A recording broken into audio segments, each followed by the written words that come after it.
2, 1. And when they went to the queen to tell her her cupcake had no bread, do you know what she said? Let them eat cake. Who took the bomb? We're getting screwed, man. Every time we turn around, we're getting screwed. Oh, the revolution's going to be through podcasting for sure. That's the only way we talk. It's the little guys that take the brunt of everything. It's got to stop. Peasants, man.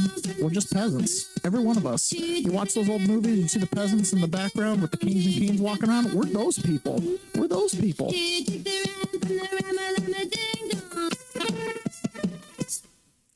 Good Valentine's Day, peasants. Oh, shoot. I woke up this morning. Oh, no, we have an outro. All right, well, it was good to see you today. Oh, man, what a pain in the butt. That was a quick show. That was quick. All right, we're out. All right, let's just start off today with the little Lindsey Graham. If you can't admire Joe Biden as a person, then it's probably you got a problem. You need to do some self-evaluation. Because what's not to like? I called him after Bo died, and he basically said, well, Bo was my soul. Taught for a long time. He came to my ceremony and said some of the most incredibly heartfelt things that anybody could ever say to me. And he's the nicest person I think I've ever met in politics. He is as good a man as God ever created. I think he's been dealt a really gut blow. I think he focuses on what he's got to do, not what he lost. His heart's been ripped out, but he's going to make sure that the other members of his family is well taken care of. And he started talking about his grandkids. More worried about them than anything. We just talked about the future. Yeah. He started talking about the future of his family. Is that real? Yeah, that's real. Yeah, I know that's real. I never know anymore. Every time I see a video, I'm like, Is this deep fake? No, that's real. wow. I was just thinking, God never made a better man than Joe Biden. I mean, I know God wants all of the great men he makes to shower with his kids and grift off the American taxpayer, but no, best man ever. Oh my. These people have problems. Like in a big way. This is like, hey man, he steals money. Lots Hey of man, it. they use drugs. I don't know why that. What? Yeah, it's hard to lose a son. It really is. So today's theme is that the Democrat Party is just kind of like can't deal with what's happening right now, Yeah. and it's one of those things where neither one of the parties are a monolith. Particularly, the Democrat Party has been more of a monolith, but clearly it's been toppled, right? Yeah. So there's kind of like a scramble as to even what direction they're going to head in. So listen to Jon Stewart talking to Jen Psaki. Now, keep in mind, Jen Psaki is like one of the architects of the last 4 years.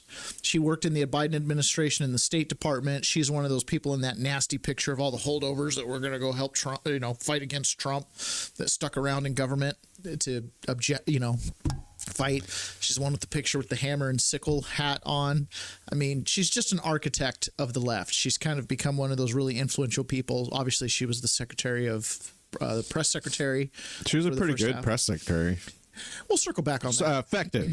Yeah, we'll circle back on that. Okay. But I wouldn't say she was great at all. I wouldn't even say she'd make like top 25, but she was better than Karine Jean-Pierre. Whoa. So this is Jon Stewart talking to Jen Psaki about the Democrat Party. I've been shocked by how undemocratic the Democratic Party can be. Tell me, what do you mean by? I don't disagree with you necessarily, but what do you mean by that? What? By putting their foot on the scales to get, make sure that Hillary Clinton comes out of the thing, or make sure that that they're Oh yeah, that. that they're listening to that anger about the way that even the ACA, quite frankly, struck me as a very You conservative. mean because it didn't have a public option in it?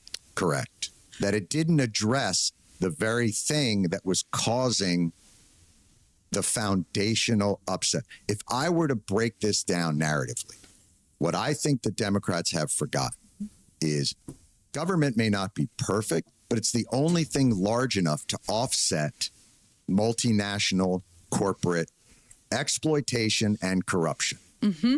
And if we don't act like that's Those were some big words. urgent and that affects people's lives, then yeah, so if the big policies that we make are billions more dollars to insurance companies that we think are fucking people over left and right for their health care, so isn't that part of why people lost faith? Yeah. So yes, I think we're saying, well, I'm trying to say something similar, which is this. Boom, boom. Which is Democrats just lost everything. They control nothing. They control, I mean, they don't control the House. They don't control the Senate. They don't control the White House, and they don't control the Supreme Court. So now is the time to break some shit, right? And break some China. They do control the email lists that continue to ask for money. Well, that's true. They still have that. They still take your money. So the Democrat Party, like, she's one of the influencers, like real top thought leader. I don't know what their hierarchy looks like. Yeah, Jen Psaki. Oh, that was her? Yeah, that's Jen Psaki. I didn't recognize her. She was the press secretary. Oh. Before Karine Jean-Pierre. So she's a mover and a shaker in the party. She's got some pull, right? Okay. Like she's one of those people that's going to be around now forever. Like she's like George Stephanopoulos. Like she's going to have a show in 30 years still on TV. She has name recognition. And for some reason, I don't know why, but I didn't recognize her right off the way. I was like, when's Jen going to show up? She's definitely one of those people. She's talented. She's skilled at what she does. Don't agree with her, but she's talented at what she does. She's a good communicator. I guess that's what I was trying to say earlier. Yeah, but she's one of those people that like landed a job. Like she came out of the administration, went straight on TV. Mm-hmm. Her podcast got real juiced. Mm-hmm. Like, you know what I mean? She's just like guaranteed to have a job now. She's a party loyalist. She did what she had to do. She said the things she had to say. Yep. So she's on the in crowd now. But Jon Stewart's always been a real reasonable guy. Like he's the guy that would poke fun at the Republicans because they were anti-common sense. And now he's looking at the Democrat Party and he's like, doing the same thing. I got in bed with you guys, but you guys are doing the same thing now. Yeah. Like I think he was the one who was like, who in their right mind thinks you want an endorsement from Dick Cheney? You know what I mean? Like, what? Yeah. And that's the thing with Jon Stewart and Colbert. These guys poked fun at the right forever, and then there's been this like party realignment, and they haven't quite gotten along with the fact that now your party's doing things you used to make fun of. So it's just not captured? It's not captured. Yeah. Okay. So this is Bernie Sanders. And I know we're kind of jumping through these clips here, but it's always good to go to the source, hear it from the source, know they actually said it, hear the tone in their voice. So clearly the big thing going on right now in D.C. is the Doge boys are making their way around the D.C. and they're breaking some stuff. Yeah. Right. And they're really upsetting a lot of people's like Maxine connections. Yes. We don't know what they have. So here's Senator Bernie Sanders, and they're kind of getting to the point where we don't know what they have, but they're getting to the point where they're pushing this constitutional crisis narrative. So here's Bernie Sanders. Has the president abolished the Department of Education? What is going on in this country, not only with education, but with other institutions, is the president is operating in a very authoritarian, illegal, and unconstitutional way. If they want changes in the Department of Education, they want to abolish the Department of Education, fine, come to Congress.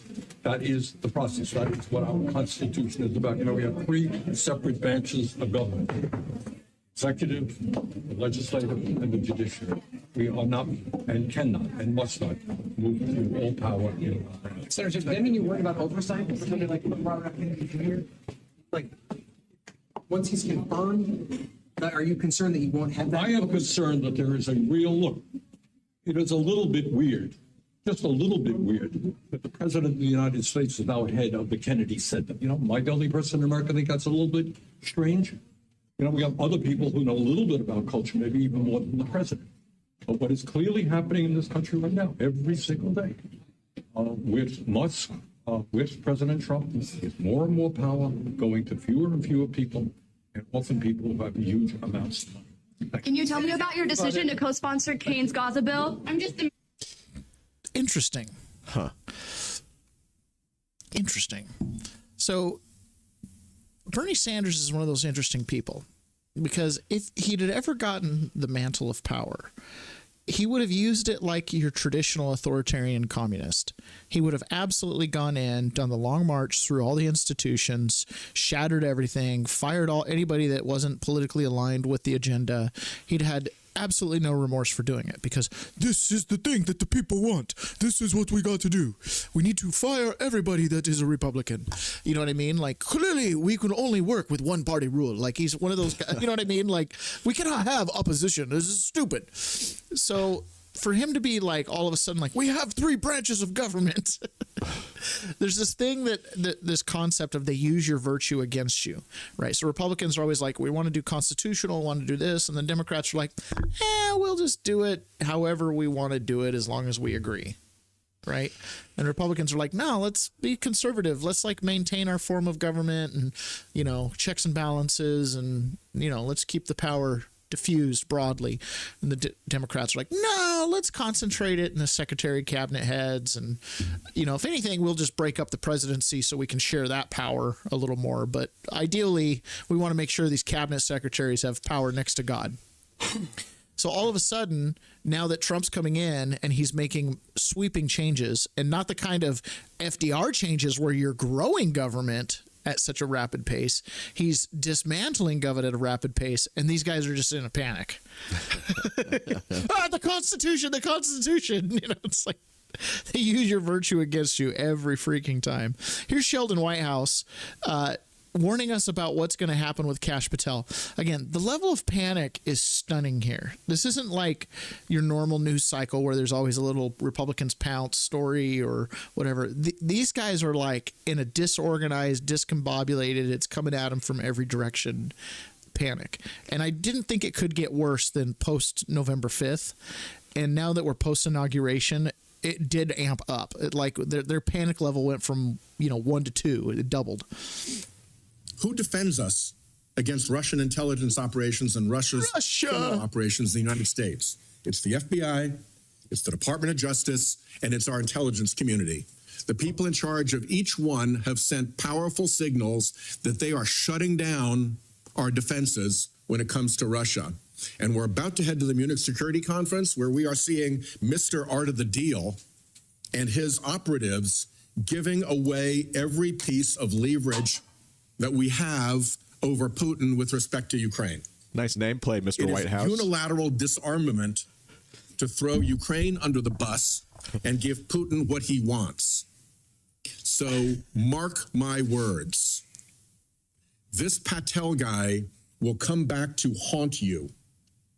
Every piece of evidence shows that, and it is not Democrat evidence. It's his own words, it's his own colleagues, and it's judges evaluating his credibility. And Trump Russia is going to come roaring back if it's not already back. We should be on our guard about this nominee, and we should be on our guard about Trump Russia. Okay, I just want to be clear. Trump Russia was an intelligence operation. Like, Trump had no affiliation with Russia. This is proven now. Proven. Like, it's so when he says Trump Russia is going to come roaring back, are you saying we're going to be under another intelligence operation? Yes. That the intelligence agency's upset that they didn't get their man in charge? Yes. And so they're going to run an op without his authority? Yes. Whoa. They would never do that, though, right? Well, I don't know. They have done that. Do you sense what he's projecting out here? It's like he's giving orders right from the mic that he's using there. Yeah. These guys are in like this crazy little panic. So we've got 2 more videos to watch, and then we're going to kind of pull this theme in together here. All right. So this right here is Dean Phillips. He was like one of 2 people that primaried against Joe Biden this last year. Okay. He got like 9 votes. but like way more than Kamala Harris. Okay. He's a pretty reasonable guy. Now, I doubt I agree with most of his politics, but he clearly has his head on straight. And here he's talking about how the Democrat Party is just fumbling everything. And he's kind of making a name for himself as the guy that's like, guys, we're being stupid. Like, I tried to run for president. Clearly, I would have been a better choice than Joe Biden. You know what I mean? Like, do you guys not see this? Like, he's like Captain Obvious in the Democrat side right now. Unfortunately, Democrats are only focused on one thing right now, Mr. Musk. The fact of the matter, he's quite popular. He has the largest platform. Is that you? Nope.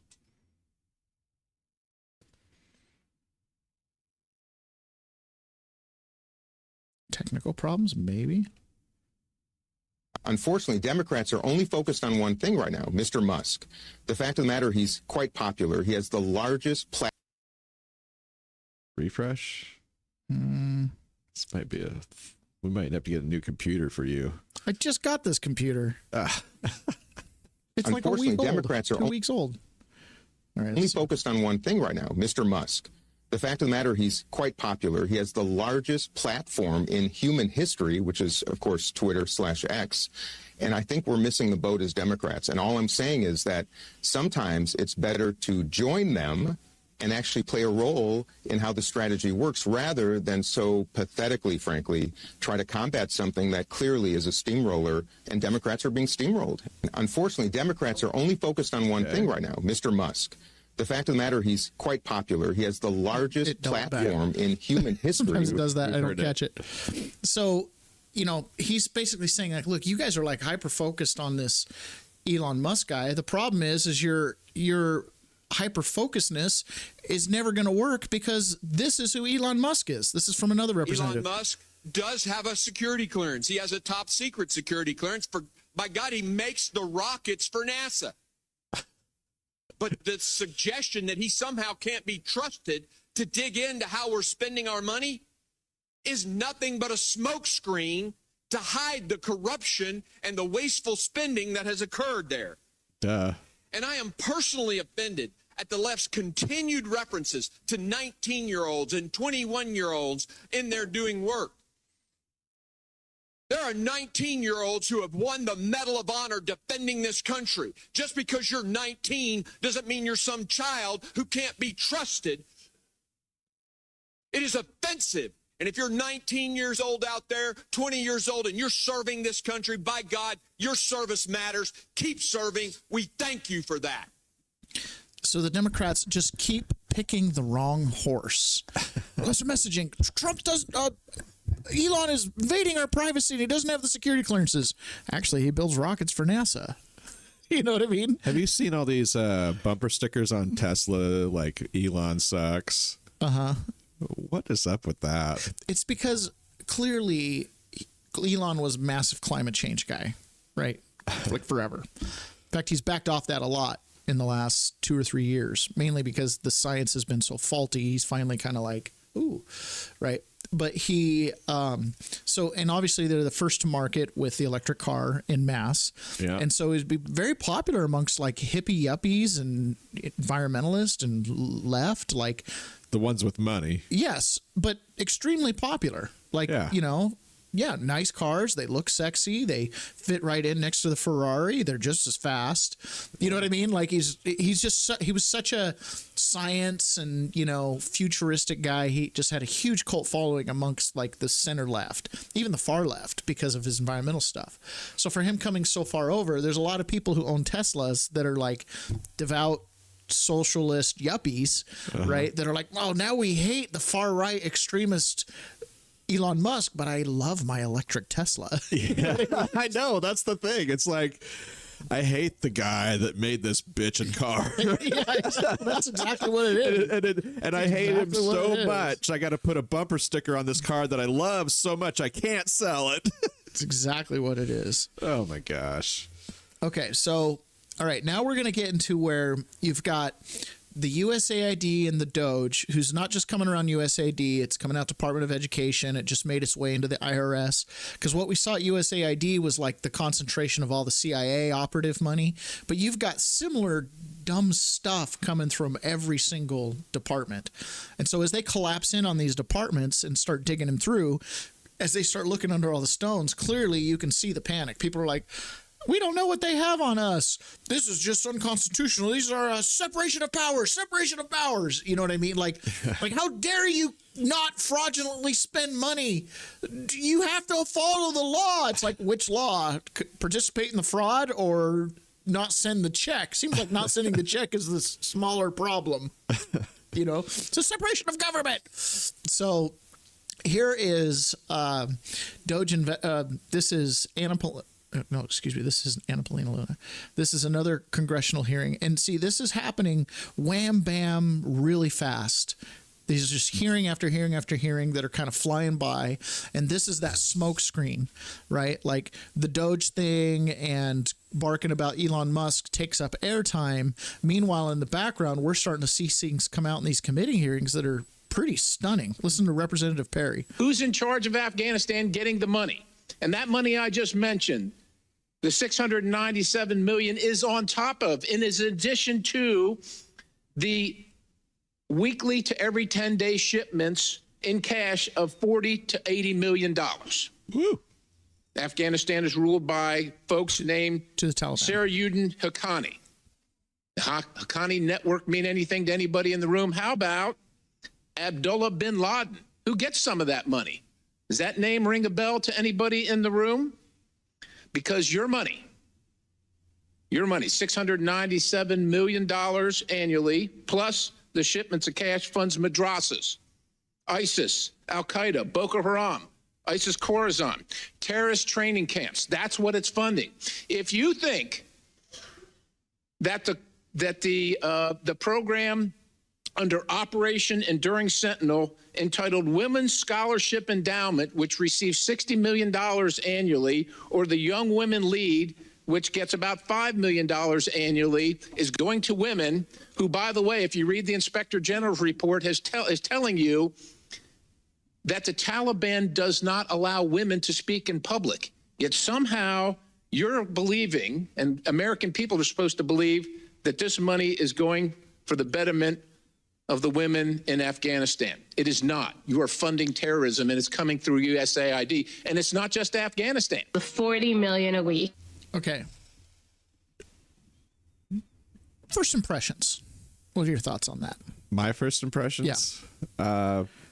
Well, I mean, it's kind of what I expected him to say. I mean, this is the stuff that we're uncovering. That we're just funding terrorism? Like, no big deal? Like, you know, my cousin goes and fights terrorists. Yeah. They both get paychecks from the same person. I mean, whatever. At this point, I'm not shocked.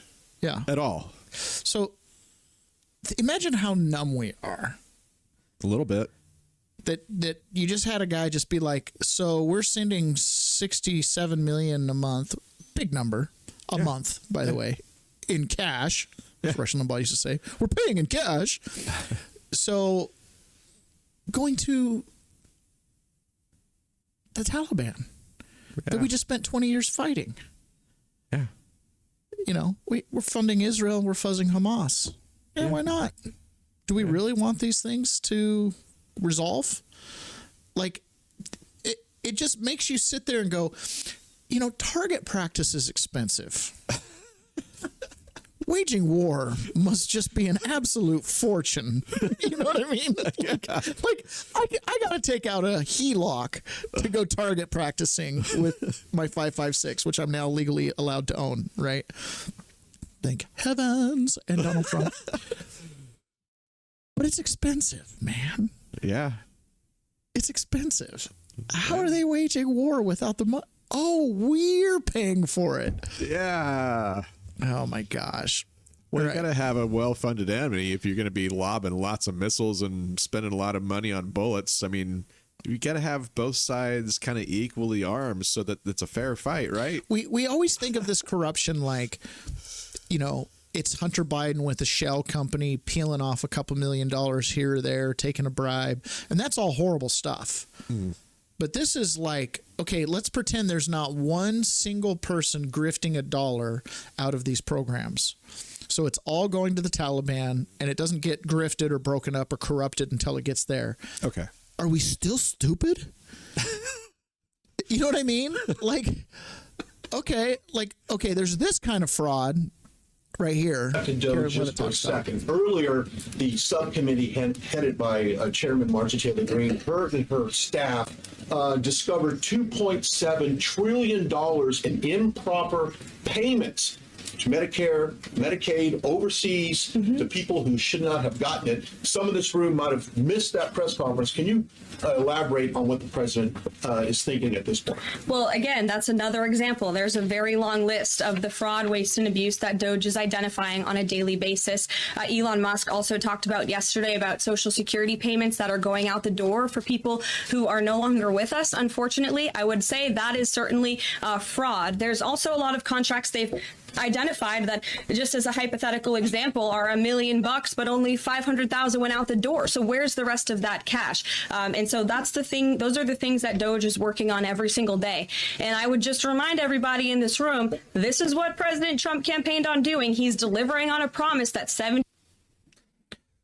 So when we hear of like fraud, it's like, oh, you're paying dead Medicaid recipients or dead Social Security. Okay, well, small dollar. Yeah. I mean, maybe they can get organized and collect that into collecting accounts and put it back through Act Blue. Sure, all of that. Horrible. Yeah, we're not talking about trillions of dollars, though. 2.7 trillion. Goop.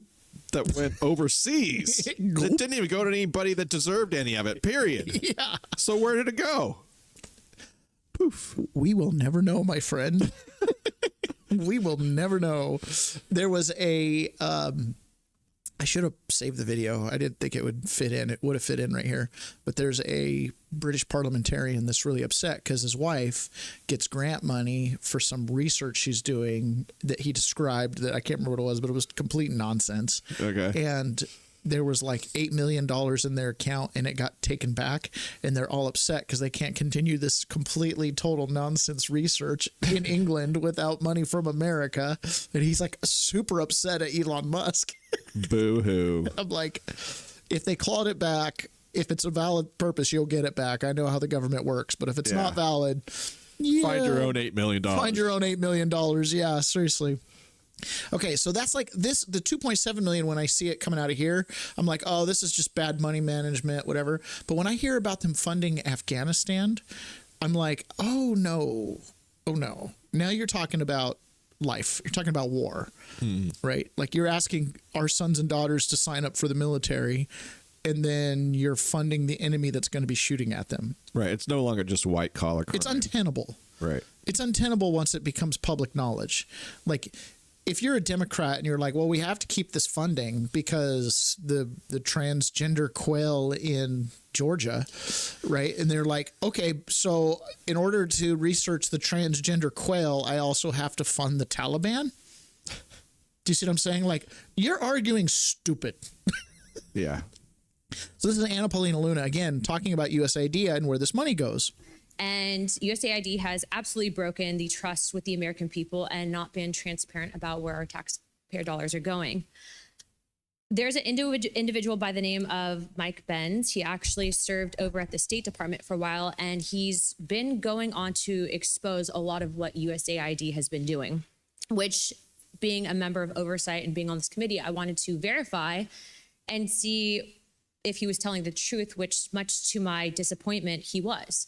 And I say that because I'm disappointed that our taxpayer dollars are funding some of these items. I mean, to just put this in perspective, in 2021, the Special Operations Command under Mark Milley, as chairman of the Joint Chiefs, put out an instruction manual, a vision for 2021 and beyond, that contained instructions and examples on how the military could work with the State Department, Intel Services, and USAID using race riots. Here's examples of some of the instruction manuals here, 1 and 2, in order to destabilize nations. In addition to that, they advocated for setting up job fairs near some of these riots so that disaffected workers could gain employment. Now, as a member of Congress, I ask myself, did anyone in USAID get elected to Congress? How about to a presidency? When you are acting in the shadows and you are destabilizing nations using race wars to do it and then advocating that the military does it, in my opinion, not only do you put the future generations that would have to fight in those wars in jeopardy, but at the end of the day, you're operating without any oversight. So I guess the question for you guys is, Mr. Natsios, is that something that you were aware of? Are you aware that that instruction manual is being promoted not just with the military under Milley, but that USAID may be operating in this capacity? Because in my opinion, and I'm sure I speak on behalf of many. Okay, so a race riot.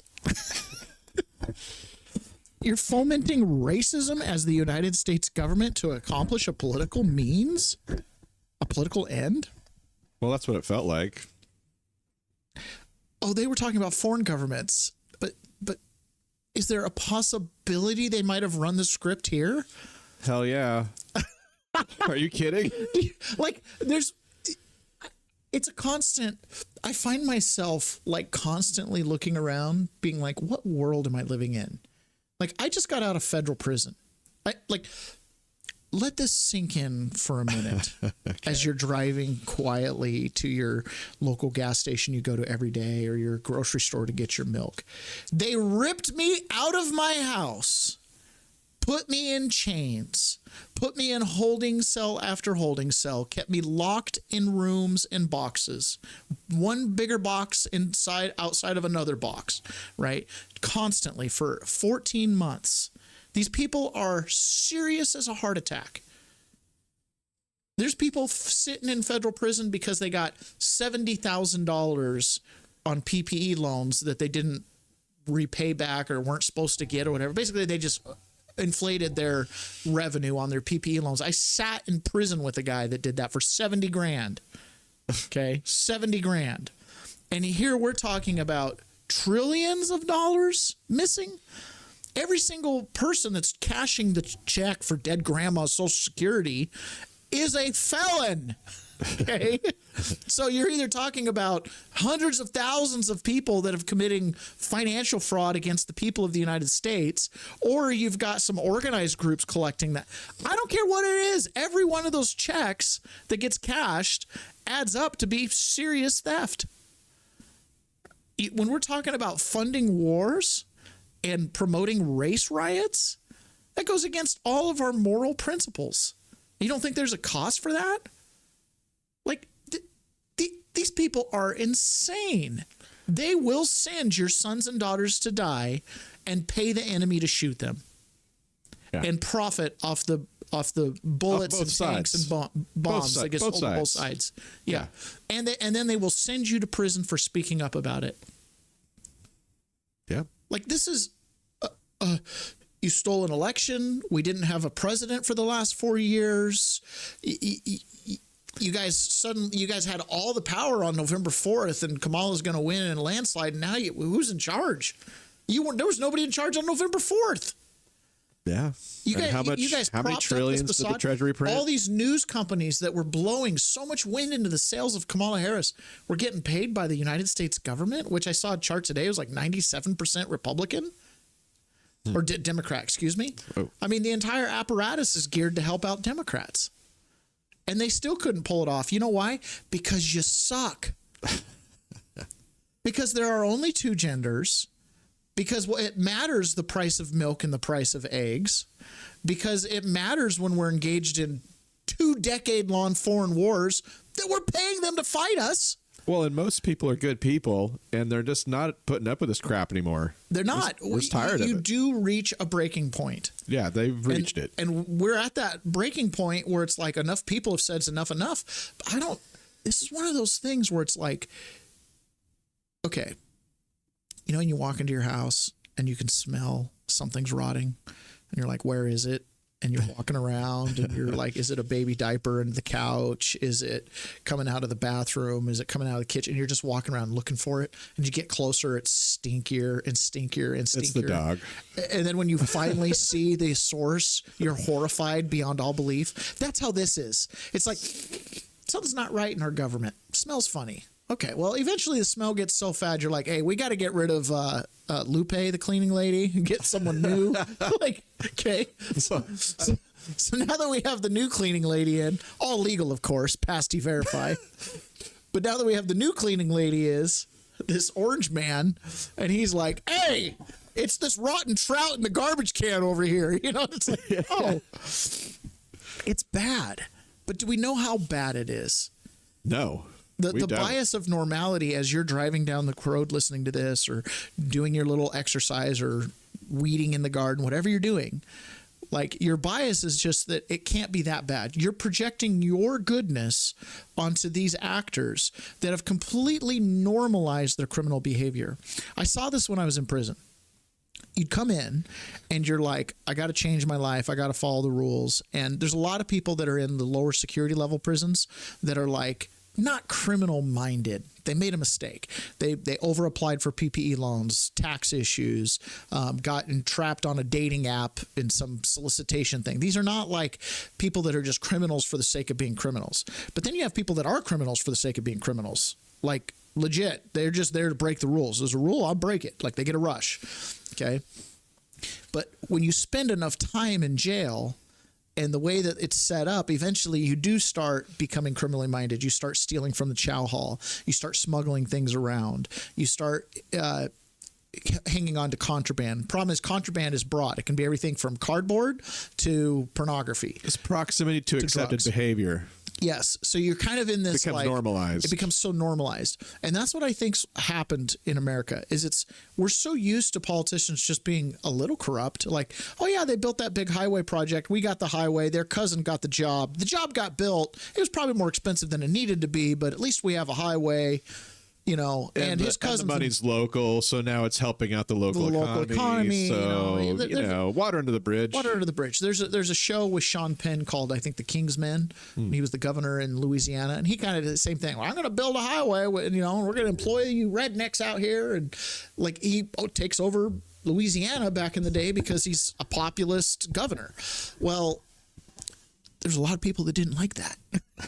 Right. But he would joke. He would talk about, well, I've got my men. Yeah, they're corrupt, but I got my eye on them. I know how much they're making. These guys, the oil companies, they're robbing us blind. You know, like it's like these guys are the untethered capitalists. We're like, well, yeah, sure. My cousin got a contract. Like we're used to it. But now 2.7 trillion. That's just one transaction. That's just coming out of one agency. Yeah. Right? USAID, the entire thing. Like how much of all the funding that they distributed was legitimate and an honorable cause? We're not hearing a lot of things being named as this is good. You know, I did hear Rand Paul talking about getting shipments of food to Africa back on. I'm like, okay, well, again, we're feeding the Africans. But okay, so you got that one program out of thousands? That was never $1 trillion program either. You could really drain our prisons and fill them up with just financial fraud out of the DC metro area. I believe that. It just because the level of everything that rises to the level of felon is everything here. Everything's going to be big money when you start looking at it. These are restitution payments that can never be made. Yeah. Let's finish what Anna Paulina Luna is saying. Any of my constituents, I don't think that's where our taxpayer dollars need to be going. Well, I completely agree with you. I doubt very much that what you've been told is accurate. But let me just I'm telling you right now, I brought the receipts. Okay. And the reason I'm not trying to. Okay. This is an interesting interaction again here too, because here's the government working. Well, that's not accurate. Well, no, I have the proof right here. They're confronted with it right in their eye. And they're like, nah, I don't believe your lying eyes. Argue with you, but I find this disturbing on so many capacities. And I would like to also just, if I can, sir, Mike Benz, what he's exposing and bringing receipts, I've confirmed it. Thank you for doing that on behalf of the American people, because I understand that when you take on the no. Because we're gonna fix that somehow. We're gonna have to download these clips or something. And you guys in this capacity, so advocating for social media campaigns, illuminating controversy to a global audience. I mean, using disinformation campaigns Is this happening here in our own country? Where's the oversight? Just to ask you, who in the agency, what bureau? I just what said you can office? actually find that instruction in this manual that Millie Military approved. manual, isn't it? Yes, but Millie approved it. You have it right here. USAID working with government agencies. I mean, Yeah, but this wait, is not. Wait a second. Did AID say that, or did the military say? Well, that would be the AID question for you, sir. Well, I don't mean, these think AID wrote operations. that. Sorry to interrupt you. These operations Paid for it. We didn't write it. without government oversight, without the authority of the president, without the authority of Congress. Real men and women serve and they die because of stuff like this. When you destabilize nations without any oversight, we have to fight those wars. You have our chairman right here that literally risked his life. No, I'm sorry to interrupt you. I'm frustrated. I know it's not necessarily your fault. But I'm telling you, but it's as the head of nonsense. agency, that's not. I'm telling what Ben's told you is nonsense. That's not nonsense. These are the information and AID forms. And didn't write that. Ben's put this out to the American AID people. did not Sir, write that, Sir, I Congresswoman. disagree with you on so many levels. And I appreciate you being here How do today. you know because they this is wrote not it? easy. How do I know what? Any person can write AID's name into a manual. It goes on all Sir, the time. they are advocating that the U.S. military Not work the- with and not taxpayer funded State AID. Department, USAID funds to destabilize nations. That is Someone can unacceptable. special- I don't care who wrote it. USAID needs to come down and condemn it. They need to provide oversight to Congress on exactly where our tax dollars are going. And I know I might be at 17 seconds with our time, but sir, I hope that you agree. Can I, yes or no, do you agree that this is wrong? Period. I Should think this the be military happening? should be held accountable. I think it's And should nonsense. USAID condemn it? Nonsense to Should suggest that USAID AID condemn wrote it? that. Should they condemn it? The military should. Should USAID also condemn this? It's nonsense to think that USAID wrote that. That's not the question. Are you on board with it? Well, I mean, we do our duty. Contrast that with Mike Benz. If she had been asking Mike Benz a question, well, should we condemn it? He would just say yes. Yes. Why can't he just say yes? They can't, man. Why? It's there's good people in government that really cannot comprehend what they're participating in. Is this a good guy? I believe that in my core. Yeah, I think that's a good guy. I'm going to cast a cloak of charity on all of them. Okay. Okay. Like, I mean, there's bad guys. I'll throw them under the bus. But this guy's probably just a normal dude. He's worked in government for 18 years. He's 2 years to the door. His paperwork's tight, right? It's not my job to fund or not fund Afghanistan. I just got to make sure the check gets sent. Yeah, but he's the guy in the chair. I get it. But this is the plausible deniability all the way down. This guy's going, well, we don't overthrow governments, but you send the money to overthrow it. Yeah, but it's the military doing it. And the military's over there going, can't overthrow a government without the money. Yeah, you but know, his- it's not his hard. Like, go talk to that guy. ridiculous, Like, it's a constant deferral game. Yeah, exactly. But when he says, well, did USAID write that? It's like, well, they didn't because she just said that it's in a military manual. Yeah. I mean, duh. Has it ever happened? Ukraine 2014, United States 2020, the Arab Spring. Like, you're on board with this. They didn't just write USAID as their funding source into this, and then USAID is like clueless. Exactly. Oh, anybody could just write that. Yeah, because the military is into doing that. Yeah.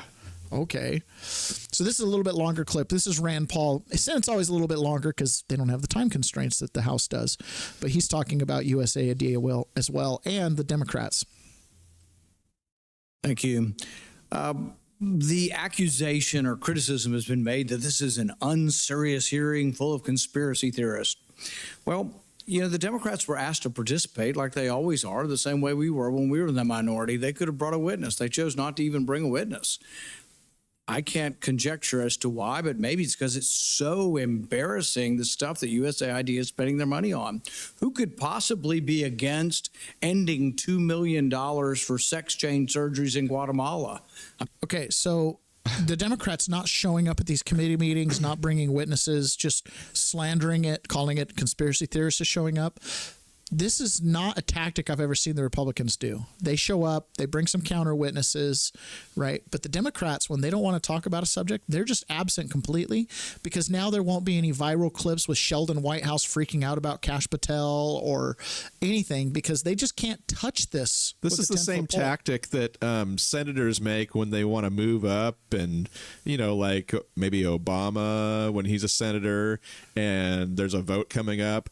they just don't vote, or they're absent. They disengage with everything. Yeah, well, they don't take a side on it because they want to be able to say, well, I wasn't for it, later. But I wasn't against it. Yeah, I wasn't against it, or I wasn't for it, depending on the way the winds are blowing. In one room, you can tell the people you weren't for it. In the next room, you're like, well, I wasn't against it. Well, yeah, it depends on if you're at a dinner party where it's $1 million a plate. Yeah, exactly. I mean, who wants to defend that?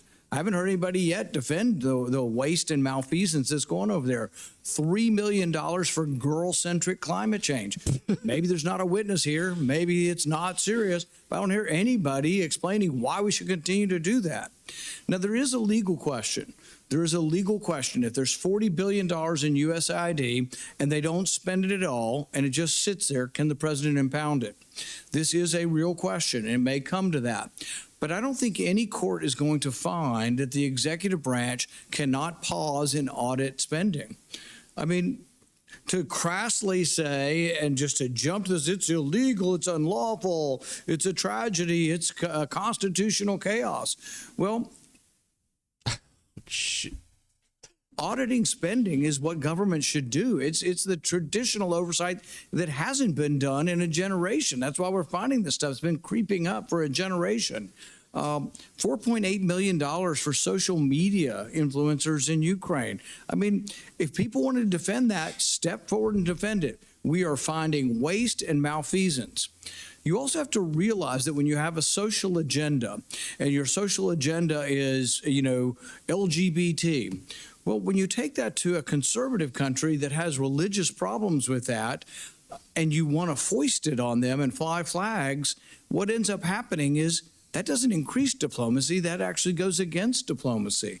I don't care what people's views are on any of these subjects. You can have any view on LGBT, but it shouldn't be part of foreign policy to force this on everybody around the world. It just isn't part of government and should never be part of government.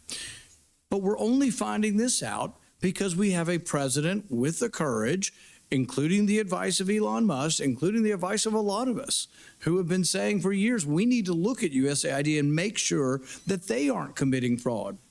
Look, this morning, the CFO of FEMA was fired because she's spending $54 million on luxury hotels for illegal aliens. My goodness, there's a lot of Americans struggling to find work.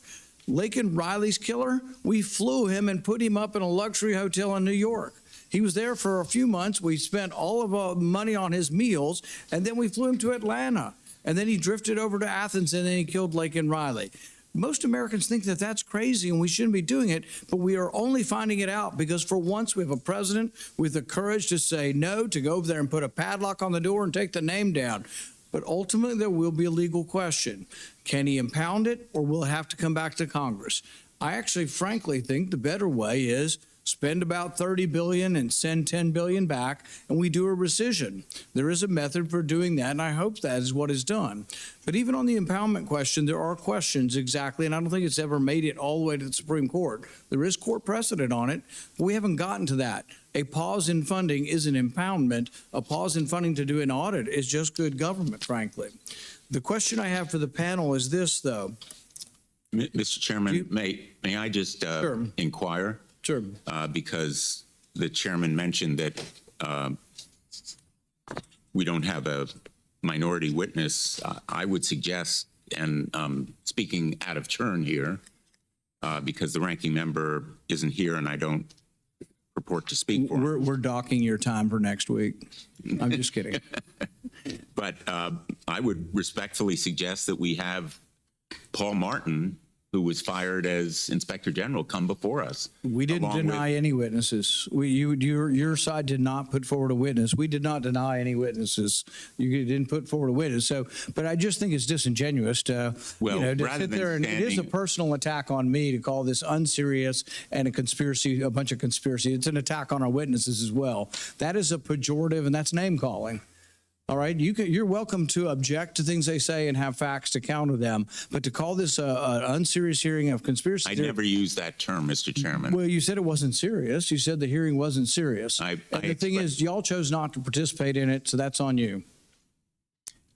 Maybe we can have a second hearing because this is such an important. We can have a dozen on this. There's so much to talk about. You're going to make us look this bad. But anyway, I think we ought to be. I'm not criticizing your ranking member for being unserious or a conspiracy theory. He has his opinions. We make our arguments both sides.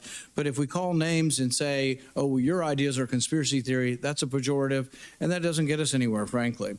And because it's also dangerous in the sense that many people who are then say, "Oh, it's a conspiracy theory," well, government should suppress that. This is what went on. We had 23 scientists come forward in Lancet and say that the possibility that the virus came from a lab in Wuhan was a conspiracy theory. And then government promoted back to Twitter and others and met with them on a weekly basis trying to suppress. Facebook for a year and a half said that ideas like mine, that it could have come from the lab, were to be suppressed. Michael Schellenberger, why don't you, if you wouldn't mind responding to how the government was involved with trying to suppress speech that you found out through Twitter files? Well, sure. And also, I would... That's good there. I like listening to Michael Schellenberger. He makes a lot of sense. Too much. He's one of those guys that was really firmly in the left, and then the left just left him. There's a lot of people like that. Yeah, there's a lot of people like that would vote for Donald Trump that really don't agree with a lot of political stances, but they realize that the time has changed, right? Your Glenn Greenwalds, your Schellenbergers, your Matt Taibbi's. These are people that traditionally found home on the left. Or lots of liberal-leaning people. There's lots of investigative journalists that lean left that are good journalists. Yeah. You know what I mean? Like, they get to the bottom of stories. In fact, they still do occasionally. It's kind of funny. A blind squirrel finds a nut. But it'll be interesting to see with this USAID rollback how the landscape with news media and journalism changes. It'll be interesting to see if there's some big names that go bankrupt or get sold. Like without funding? Yeah, like your politicos, if they're getting $8 million, I don't know how big an operation they are, but they can't be spending. I don't know. It seems like a lot. Yeah. Seems like a lot. So we're definitely at this, like, as I'm going through the news, it's really too much, which we've had some crazy news cycles way in the past, and even in recent years, I mean, things just were happening, like assassination, move on, Biden dropping out, another assassination, boom, boom, boom. But this is like the breadth of what they're doing. Like, Doge just got into the IRS. They already did a little hit in Medicaid, USAID, those other departments, and they're at a loss. Well, I think we're going to be seeing and finding out that a lot of the stuff that we've been going through for the last decades, anything that a lot of things that we're reporting on, stories, we're going to find out that a lot of it was funded by USAID. This opens my mind up to, like, what do we do about this? Yeah. Like, I have never, ever in this J6 journey been someone who's wanted to be like, we have to throw the prosecutors in jail, the judges have to go to jail, there has to be accountability. Like, I just don't really believe the government's good at accountability, right? So, but I'm watching all this unfold, and I'm like, this is one giant intersecting story here. Like, the other day we were talking about January 6th, and I was like, when you follow each individual person's case and you follow their name through the government, all right, so you get a tip, then you get indicted, then your name goes to the Department of Treasury and you get debanked, then your name goes to the IRS and you get spot audited, and then your name goes to DHS and you get put on the no-fly list, and then you get, you go through the judicial process, and then you get into the BOP and you have special management variables. Like, all along the way, you've got these like tentacles of everything that got touched. And I think what we're going to find with this money is we're going to find that there's a singular plan of sorts that came through and funded all these programs. Like, there has to be funding to throw a bunch of people on the watch list. There has to be funding to do all these different things. And you're going to find it was all, well, pre-planned, just like that government manual. We do this as a government. This is what we do overseas. Yeah, this is what I'm saying. Yeah. And we're gonna what is the consequence of that? What is the consequence if you're just in the line of it? I don't know, but I'd like it to stop. Yeah. But it's like, I mean, where do you know, like someone was like, if the election was stolen, every single people up there fighting to undercover the election is the beneficiary of the stolen election. You know what I mean? Like if you swore in 2020, do you know if you were elected or not? Mike Lindell talks about that a lot. Some of the states that had a lot of cheating were Republican states. And, you know, I've thought that many times. I'm like, it's almost like they split up these states and are like, this is a solid red. The Democrats won't even try here. And this is a blue state. And Republicans always put up bad candidates. We've talked about that here. Yeah, it's like all the Republican games and candidates shit. here are just like a joke. They couldn't win. Yeah. But yet they run them. It's like, why couldn't they win? When I drive around Kitsap, I see a lot of pickups and shotguns. You know, there's a lot of country here. Why couldn't a Republican win in this county? Well, that's why it kind of feels like, are the elections secure? Are they fair? I have no idea. How do you even audit that? Well, you have to listen to the people that stole the election that do the audit. They're the same people. It's like, well, okay. Yeah. Yeah. Nothing to see here. It's going to be interesting to see. Again, there's so many tentacles to this money. It'll be interesting to see when the election integrity people get on it, if they start finding USAID money going to domestic charities and things that are helping get out the vote and find out what their leanings are and stuff Or like stuffed ballot boxes. Stuffed ballot boxes. Yeah. Start fires. Stacey Abrams has like 9 NGOs in Georgia. Probably more. Yeah. All right. So this is Alina Abba, Trump's attorney, and she was on Fox last night talking about Doge. If we want to save money, people are going to get upset. Why are they getting upset? Because we're taking money out of their pockets. The best thing that Elon Musk is going to do is going to look at people's salaries and say, okay, if you make X amount of money and you're worth $68 million, we're going to look at why that is. And that's really the bottom line, because we could talk about everything, every executive order, but there is a panic in D.C. at this moment where I now live, and it is very simple. We are cutting them off from their funding. And that means politicians, not just saving taxpayer dollars. And that's where the panic is coming from. It's pretty basic. In our administration. Okay. Yeah, pretty basic. We don't know what they have on us. We have a tremendous amount of billionaires who are successful businessmen. And I could name them all, but we know who they are, who have taken a leave, sold their companies, walked away from their lives to sacrifice to help America be great again. There are many, many. Now, Elon's become a target for one very simple reason, because he is cutting the funding to these politicians who have put their bureaucratic, personal financial gain and interest above the American people. That is the difference. That may not be felt by some of the other people that are in the administration that have done the same thing that Elon does, that are incredibly successful billionaires. But they are targeting him because he is cutting their lifeline, their financial. Listen, Nancy made how much money? And we're going to go down the line of looking at all these people. There is no reason, as a federal employee, me included, I shouldn't walk out richer from the federal government. That should not be the case. No, and I open you up to look, because it's not going to happen. You don't do it. The only reason they're screaming about Elon, it's very simple. All right. It feels like we've had the answer for decades. But now we have a tool to do something about it. Yeah. Just take a moment. Think about what time it is, which is a phrase we'll say so many times. The last 4 years in the United States of America, we saw political hostages, political prisoners, political prosecutees. January 6th, abortion, homeschool, school board parents, all of them took the brunt of the United States intelligence agencies turned domestically on their own people. Some of us served some significant prison time. Some guys were in pretrial detention for 4 years, waiting for a trial. These people are deadly serious. And now that we're cutting off their money lines, you think the worst they're doing is just screaming on TV every night? I mean, you got to imagine these people are just in absolute panic mode, because not only is the money getting cut off, the people that protect the money are getting fired, whole departments are being closed, layoffs not in the dozens, but in the hundreds and thousands in some of these departments. I mean, these guys just, what time is it right now?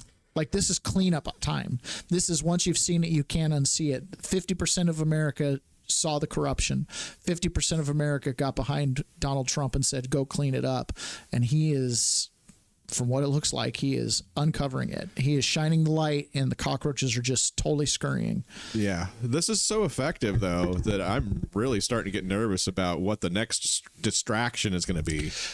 We do. We need to be very concerned. So as peasants, right, they don't want to go through this pain. No. So their willingness to sacrifice you as fodder in their cover up, their smoke screen, so to speak, it's a big deal. So things to be on the lookout. War, natural disasters that are of our own making, broken dams, things like that. Civil unrest. Yeah, all these things are a possibility. By them coming in right off the bat and cutting off USAID makes you wonder, how hard will it be to actually generate nationwide civil unrest if you don't have money behind it? But if they've already got the money squirreled away, it's true. You know, it's not like they can claw all the money back from all the little hidey holes. No. And this is very personal for them. Yeah. I mean, clearly, very This personal. war. Yeah, this is war. This is two factions that do not like each other. And one side's going to come out the winner and one side's not. And those sides are not Democrat, Republican. You know, for me, those guys are all on the same side. It really is globalism, populism. Yeah. Globalism, populism. It really is. Like, right? Like, the fight of our generation is not nation state to nation state. It's ideology to ideology. It's globalism versus collectivism, or globalism versus individualism. 1,000 points of light. Yeah. Yeah. Oops. All right, guys. Well, this has been a great show. Glad you joined us today. As always, you can find me on Twitter at Gone4Months. You can look me up on Gifts and Go. Just look up my name, Taylor John Atakis, and it'll come up. And of course, please send this out to anybody and everybody who you think needs to listen to the podcast for an hour. And yeah, we'll talk to you guys again tomorrow.